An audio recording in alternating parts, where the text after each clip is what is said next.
जब आप बच्चों के आसपास धूम्रपान करते हैं तो उन्हें हजारों ऐसे केमिकल से प्रभावित करते हैं जिनसे उनके जीवन को खतरा है। बीड़ी सिगरेट के धुएं में साइनाइड और कार्बन मोनोऑक्साइड जैसे कई जहरीले तत्व होते हैं जो स्वास्थ्य की गंभीर समस्याओं को जन्म देते हैं, जैसे कानों में दर्दनाक संक्रमण, गंभीर अस्थमा और जानलेवा निमोनिया। बच्चों का जन्म के समय कम वजन बीड़ी सिगरेट के धुएं की वजह से भी होता है और ये अचानक होने वाली शिशु मृत्यु के जोखिम को दुगना कर देता है। इसीलिए आज ही बीड़ी सिगरेट पीना छोड़ें। राष्ट्रीय स्वास्थ्य मिशन, स्वास्थ्य विभाग हरियाणा द्वारा जनहित में जारी। नमस्कार, आकाशवाणी चंडीगढ़ से प्रादेशिक समाचारों के साथ मैं पंकज धीमान। राष्ट्रपति द्रौपदी मुर्मू ने वैश्विक समुदाय विशेषकर देशवासियों को आज 10वें अंतर्राष्ट्रीय योग दिवस की शुभकामनाएं दी हैं।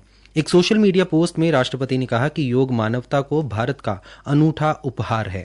उन्होंने कहा कि जीवन शैली से जुड़ी बढ़ती समस्याओं को देखते हुए योग आज और अधिक महत्वपूर्ण हो गया है। अंतर्राष्ट्रीय योग दिवस के अवसर पर आज नई दिल्ली में संसद भवन परिसर में योग सत्र का आयोजन किया गया। पूर्व लोकसभा अध्यक्ष ओम बिरला इस कार्यक्रम में शामिल हुए। इस अवसर पर उन्होंने योग की वैश्विक स्वीकार्यता का उल्लेख किया। देश भर में आज 10वां अंतर्राष्ट्रीय योग दिवस मनाया जा रहा है। मुख्य समारोह जम्मू कश्मीर के श्रीनगर में शेर कश्मीर इंटरनेशनल कन्वेंशन सेंटर में आयोजित किया गया था। प्रधानमंत्री नरेंद्र मोदी ने श्रीनगर से समारोह का नेतृत्व किया। कार्यक्रम में जम्मू कश्मीर के उप राज्यपाल मनोज सिन्हा, केंद्रीय मंत्री प्रताप राव, गणपत राव जाधव और अन्य कई गणमान्य व्यक्ति शामिल हुए। वैश्विक स्तर पर विदेशों में दूतावास भारतीय मिशन योग के व्यापक प्रभाव को दर्शाते हुए समारोह में शामिल होंगे। इस वर्ष समारोह का विषय स्वयं और समाज के लिए योग है, जो व्यक्तिगत कल्याण और सामाजिक सद्भाव दोनों को बढ़ावा देने में योग की महत्वपूर्ण भूमिका पर जोर देता है। इस अवसर पर प्रधानमंत्री ने सभा को संबोधित किया और सामान्य योग प्रोटोकॉल सत्र में भाग लिया, जिसमें शारीरिक, मानसिक और आध्यात्मिक विकास के पोषण में योग के महत्व पर प्रकाश डाला गया। प्रधानमंत्री ने कहा, योग केवल एक विद्या नहीं है बल्कि एक विज्ञान भी है।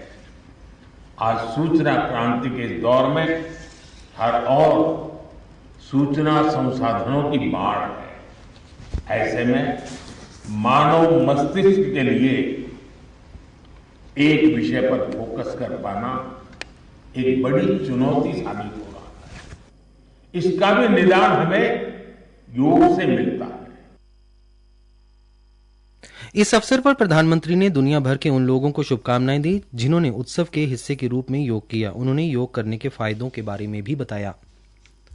हरियाणा में आज 10वें अंतर्राष्ट्रीय योग दिवस के मौके पर प्रदेश भर में कई प्रोग्राम आयोजित किए गए। हिसार में आयोजित राज्य स्तरीय योग दिवसीय कार्यक्रम में शिरकत करते हुए मुख्यमंत्री नायब सिंह सैनी ने कहा कि योग हमारे जीवन का हिस्सा नहीं बल्कि हमारा जीवन जीने का तरीका है। उन्होंने कहा कि प्रधानमंत्री नरेंद्र मोदी के प्रयासों से योग को अंतर्राष्ट्रीय स्तर पर नई पहचान मिली और उनके प्रयासों से यूएन में जब अंतर्राष्ट्रीय योग दिवस का प्रस्ताव रखा गया तो 177 देशों ने इस पर अपनी सहमति जताई।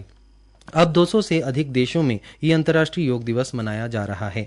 मुख्यमंत्री ने कहा कि प्रदेश भर में 1121 जगह को चिन्हित कर वहां पर योग और व्यायामशालाएं खोली गई हैं और 714 से ज्यादा व्यायामशालाएं में योग और शारीरिक व्यायाम किया जाता है। उन्होंने कहा कि आने वाले 60 दिनों में 100 और व्यायामशालाएं खोली जाएंगी। कि हरियाणा प्रदेश के अंदर 714 व्यायामशालाएं वो लोग उसके अंदर उसका उपयोग कर रहे हैं कि हम योग को एक एक गांव के अंदर पहुंचाने का लगातार निरंतर काम जारी रखेंगे। 100 स्थानों को और चिन्हित करते हुए आने वाले 60 दिनों के अंदर हमारी सरकार और व्यायामशालाएं खोलने का काम इन 60 दिनों के अंदर करेगी।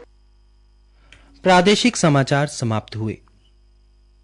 जब आप बच्चों के आसपास धूम्रपान करते हैं तो उन्हें हजारों ऐसे केमिकल से प्रभावित करते हैं जिनसे उनके जीवन को खतरा है। बीड़ी सिगरेट के धुएं में साइनाइड और कार्बन मोनोऑक्साइड जैसे कई जहरीले तत्व होते हैं जो स्वास्थ्य की गंभीर समस्याओं को जन्म देते हैं, जैसे कानों में दर्दनाक संक्रमण, गंभीर अस्थमा और जानलेवा निमोनिया। बच्चों का जन्म के समय कम वजन बीड़ी सिगरेट के धुएं की वजह से भी होता है और ये अचानक होने वाली शिशु मृत्यु के जोखिम को दुगना कर देता है। इसीलिए आज ही बीड़ी सिगरेट पीना छोड़ें। राष्ट्रीय स्वास्थ्य मिशन, स्वास्थ्य विभाग हरियाणा द्वारा जनहित में जारी।